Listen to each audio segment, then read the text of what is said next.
It is my third year, I think, given that I started 2 years ago here at this conference, and I'm thrilled to be back. Bonjour, mesdames et messieurs. C'est un grand plaisir d'être ici avec vous ce matin. Thank you, everyone, for joining us. Let me start by thanking Bloomberg and the National Bank for hosting this conference 6 years running and for bringing together such a terrific lineup of panelists and speakers. I don't need to tell anyone here that capital markets play a vital role in increasing economic growth in both our countries. So it makes perfect sense to me that we should gather annually to discuss the thriving partnership between Canada and the US and what we can do to make this relationship even stronger. Today, as you will have an opportunity to hear from a series of experts on Canada's economic and market outlook, the housing market, infrastructure, green bonds, and you will get an update on the energy sector, among many others. Spending this time together will give you greater insight into how we can work together in the spirit of partnership through the good times and the bad. In every relationship, there will be ups and downs. It's sort of like a marriage. I think it's fair to say that this has been especially true during the recent trade negotiations. But 2 days ago, as we all know, Canada, the United States, and Mexico reached an agreement on a new and modernized trade agreement for the 21st century, the United States-Mexico-Canada Agreement. For the past 14 months, Canada, the US, and Mexico have worked diligently and tirelessly on modernizing NAFTA. Now, USMCA will give our workers, our farmers, our ranchers, and our businesses a high standard trade agreement that will result in freer markets, fairer trade, and great economic growth in our region. It will strengthen the middle class, and it will create good, well-paying jobs and new opportunities for the nearly 500 million people who call North America home. While we can all agree that there were some bumps along the road, I think we achieved a deal that works for everybody. After all, Canada, the United States, and Mexico share the same goal: to help create well-paying middle-class jobs across North America.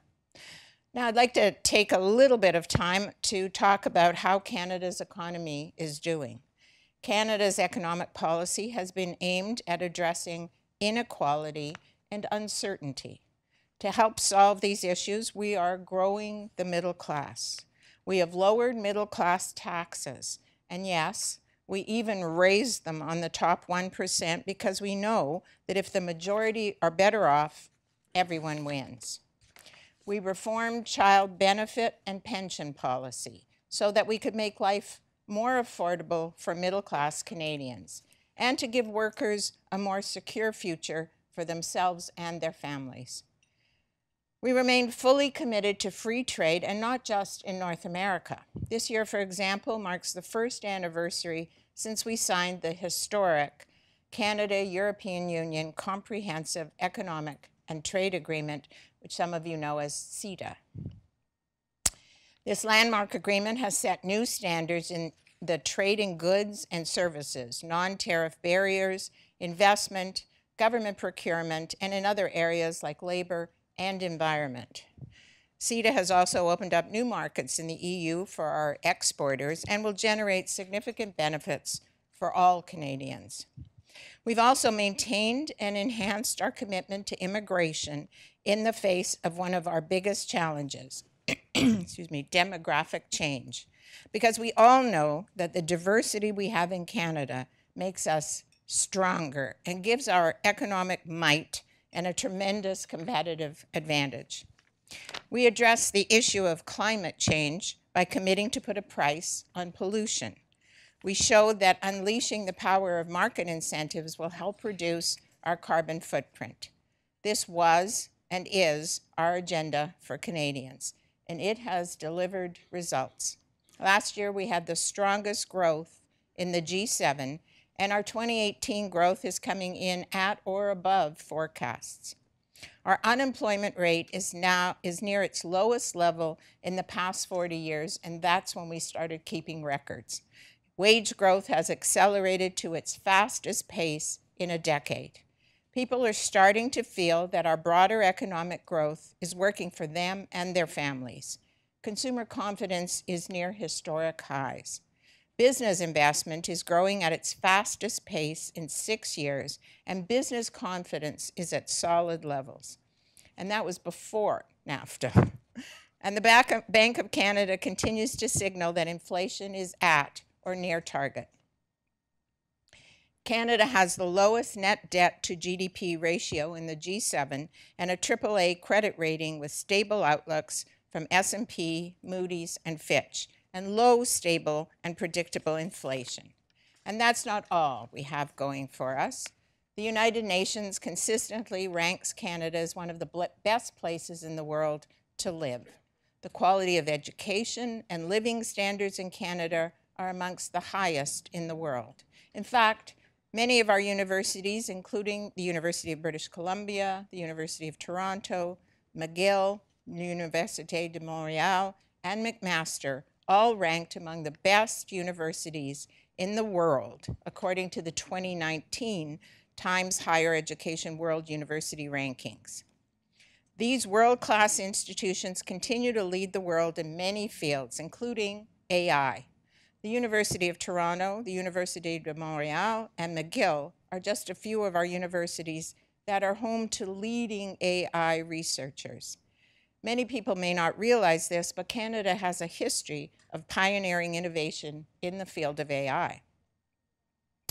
Yoshua Bengio from the Université de Montréal and Geoffrey Hinton from the University of Toronto, for example, are known as the godfathers of AI. Canada continues to invest and grow in this sector. This past year, we announced $1.3 billion of funding for AI research and development in 2016-2017. And our interest and investment in this supercluster industry has been consistently drawing worldwide attention. US companies like Microsoft, LG, Samsung, Uber, and Google have set up offices and innovation labs in Canada to take advantage of a highly educated workforce, high quality of life, low cost of living, and generous incentives and subsidies that we offer. Plus, with a 2-week application process through our global skills strategy, Canadian business has attracted the talent they need to succeed in the global marketplace. All in all, Canada is a good place to work and do business. So it's no wonder that Canada ranks among the 4 countries of the world that consistently attract the top tier of highly skilled immigrants. As Consul General, I take great pride in fostering the Canada-US relationship. Canada and the US are neighbors, we're allies, and we're friends. We say this often because we believe it. And I believe Canada and the US are bound to flourish economically in the 21st century. Our economies are based on the power of effective markets, the boundless potential of innovation, and a workforce that is among the world's most educated. With these elements in place, we have much to look forward to together. Merci beaucoup. Je vous souhaite une excellente journée. Thank you, and I wish you all a productive and a very enjoyable conference.